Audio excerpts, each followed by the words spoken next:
अरे सर, आप यहाँ पे कैसे कैसे हैं सर आप? अरे सर, आप इनके पैर क्यों छू रहे हैं और आप इनको सर क्यों बोल रहे हैं? अरे नहीं नहीं हर्ष, ये कोई सिक्योरिटी गार्ड नहीं है। अरे ये मेरे टीचर है, मुझे पहले पढ़ाया करते थे। अरे नहीं नहीं तुषार, ये 2 कौड़ी का सिक्योरिटी गार्ड तुम्हारा टीचर कैसे हो सकता है? जरूर तुम्हें कोई गलतफहमी हुई है। इसकी ना तुम्हारे किसी टीचर से शक्ल मैच हो रही होगी। अरे नहीं नहीं साक्षी, ऐसी कोई बात नहीं है।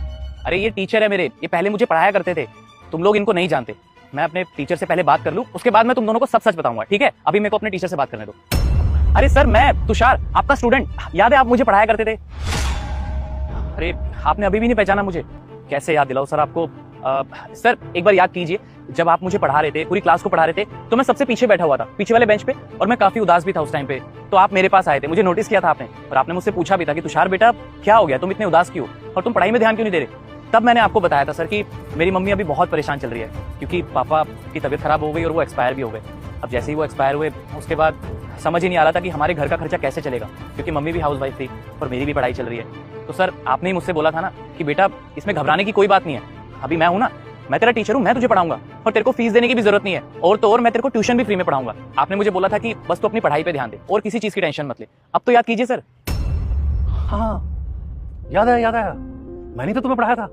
अरे तुषार बेटा, कैसे हो तुम तो इतने बड़े हो गए, इतने से थे इसलिए मैं पहचान ही नहीं पाया तुम्हें। सर मैं तो काफी अच्छा हूँ, ठीक हूँ मैं, लेकिन मुझे ये समझ नहीं आ रहा कि आप यहाँ पे क्या कर रहे हैं, और वो भी ये सिक्योरिटी गार्ड की ड्रेस में। आपका बैकग्राउंड तो काफी अच्छा था ना, आपका तो बिजनेस भी था, इंस्टीट्यूट भी चला रहे थे, और आपका तो एक बेटा भी था ना जो आई थिंक अमेरिका गया था, वेल सेटल्ड है।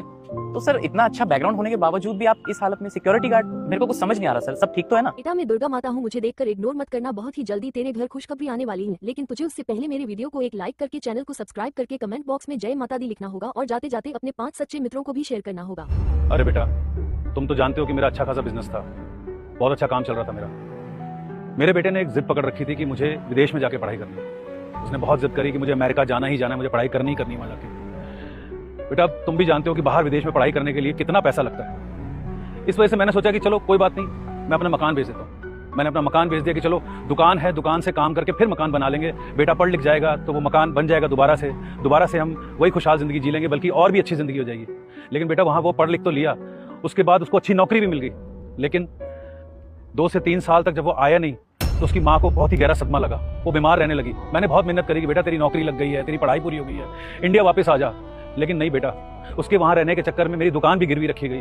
उसके बाद मेरा काम धंधा भी डाउन हो गया, मेरी बीवी बहुत ही ज़्यादा कमज़ोर हो गई, तो वो ये सदमा बर्दाश्त ही नहीं कर पा रही थी कि उसका अकेला बेटा अमेरिका में है और वो वापस ही नहीं आ रहा। और तो और उसने वहाँ पे शादी कर ली, उसके बच्चे हो गए, और बेटा ये गम जो है ना उसकी माँ सहन नहीं कर पाई और वो चल